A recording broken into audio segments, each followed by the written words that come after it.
The English dragoons rarely did more than cut a Frenchman's coat, but a man wounded by a French swordsman generally died. It was a thrust delivered at speed. Let's look at the sword of the French cuirassiers and hear some tales about the cuirassiers in action.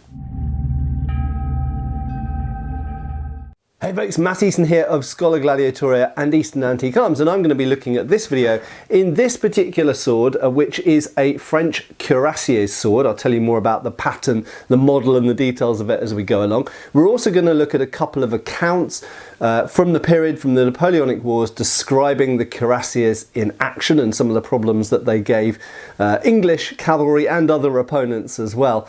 And we're also going to talk a little bit about who the cuirassiers were, which is probably the best place to start. So before I go on, I have made a video previously about the French cuirassiers about a year ago.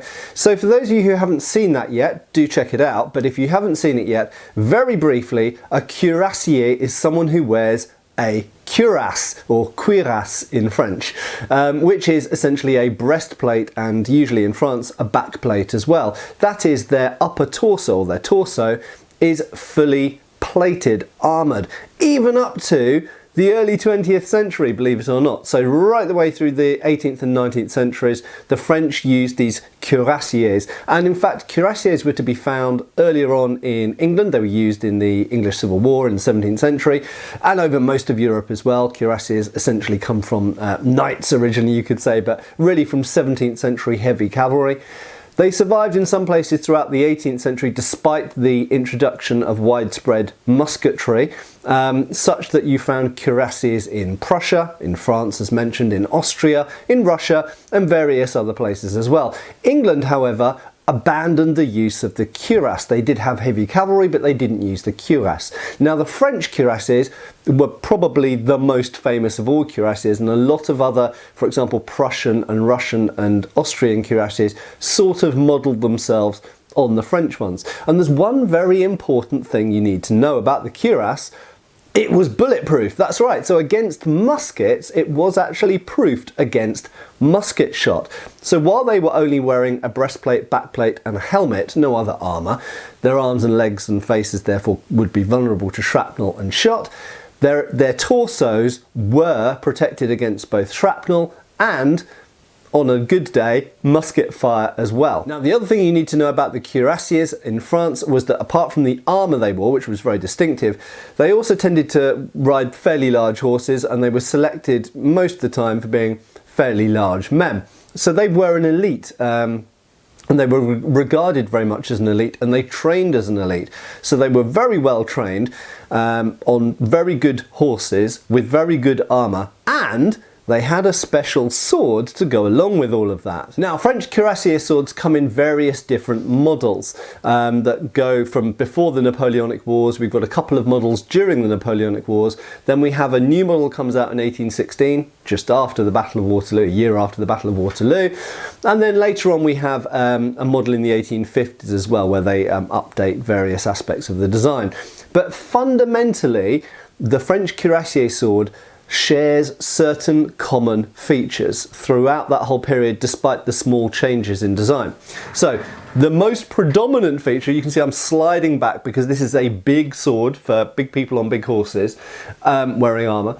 You can see that it is, number one, a straight blade. So some people might refer to this as a sabre. However, in England at the time we would have called this a sword because it's straight rather than curved like a sabre. Nevertheless, it is a single-edged, despite what it might look like on your screen, it is single-edged straight blade with a thrusting point. And this was a thrust-centric sword, and we'll come back to that in a minute. You'll also notice that this particular model and most other cuirassier models have a double fuller. So it's built for stiffness, and the back edge, as I mentioned, it only has one edge. The back edge is a thick, blunt spine here. So essentially in cross section it is like a wedge with a midrib. So it is built for stiffness, it is built for thrusting and delivering that point at the speed of horse. The other thing you'll notice about it, which is very characteristic, is this massive brass guard which protects the hand. Now all brass, all French cavalry swords have brass guards in this period, but the cuirassier sword, it has a bigger hilt. It's bigger than the typical French swords, and it has 3 sidebars in addition to the front knuckle bow. Okay, so it's got a lot of hand protection that is asymmetrical. It's asymmetrical because a right-handed person has the majority of the meat of their hand on one side, so that's the side that the protection is on, and it makes it easier to wear by not having those bars projecting on the inside here, because when it's worn against the body it will be on that side. The other thing which is notable about it is that it has a separate brass pommel cap. That doesn't have an awful lot of mass to it, but it does hold the whole hilt construction together, and it has a leather covered wooden grip with wire wrapped around. There's only a little bit of the wire left on this antique example, and this is an original antique incidentally. So overall, this is a really big thrusting sword with a really big handguard. So the predominant features you'll find described in period texts being written about when people fight against these are that it is a very long sword, it's a heavy sword, it's a straight sword, and it's got a big handguard. Now just briefly, some nitty-gritty about this specific sword. This somewhat confused me when I received it, because firstly I looked at the blade, and the blade having a centrally pointed spear point rather than a in line with the back edge point, in other words a small hatchet point, because it has this so-called spear point, which is symmetrical essentially. If you chop the blade off there, it's completely symmetrical. That makes this a model 1816 cuirassier sword. But I looked at the hilt and I was very confused, because that is not a model 1816 hilt. That's what's called an AN13 or X111, a year 13 cuirassier hilt. So that is Napoleonic, and this is slightly post-Napoleonic. We've got another data point. French swords often have manufacturing details on the back of the spine here. Turn it around the right way. And here it actually says that it's manufactured, I don't think you'll be able to see that, but maybe you will, let's see. There we go. Up here it says that it's manufactured in Klingenthal in July 1826. So this is definitely not Napoleonic because it's made in 1826, so it postdates the Battle of Waterloo by 11 years. And it's an 1816 model blade made in 1826. So the blade all checks out and makes sense. Why has it got an earlier hilt? Well, I went away and did some research. Now, as many people watching this channel will know, my specialism is British Indian and Indian swords. French swords is secondary to me, so I know a fair amount about French swords, but I don't know all the little details. And what I'd never realised before was that while in many countries when a new regulation or pattern or dress code came out for hilts, they would sometimes keep an old blade and put a new hilt on it. What I didn't know was that in France, the opposite to that happened in this particular case, because they had a surplus of hilts that had been made up during the Napoleonic Wars, but not yet married to blades, or in some cases already on old blades that were now being superseded by the new spear point. What they did is they kept the old hilt and put a new blade on it, which was news to me because this doesn't happen very often in the British military. Usually hilts are put on old blades. We don't usually put a new blade on an old hilt. But anyway, there we go. That's what's happened here. So in this case, this is an AN13, in other words, the 13th year of Napoleon, hilt from the Napoleonic period, updated with the new 1816 pattern blade in 1826, because we know it was made in Klingenthal in 1826. Does that make any difference really to the type of sword? Not particularly. The only main difference is during the Napoleonic Wars, the point was initially a little hatchet tip with the point in line with the back edge instead of being centrally spear pointed like this. But in the last few years of the Napoleonic Wars, they did start changing the points, so they ground the back to make them into spear points. And many of these swords would have had that done, but sometimes for whatever reason they just decided to update it with one of the new blades, as we can see here.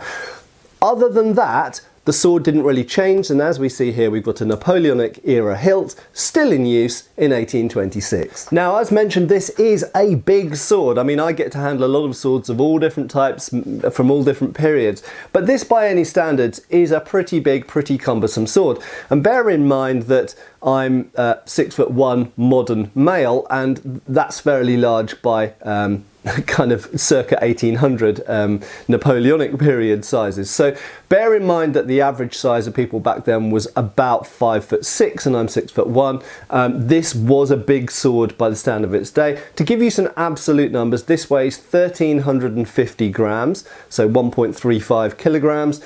The blade is 38 inches long, which is 96 centimeters.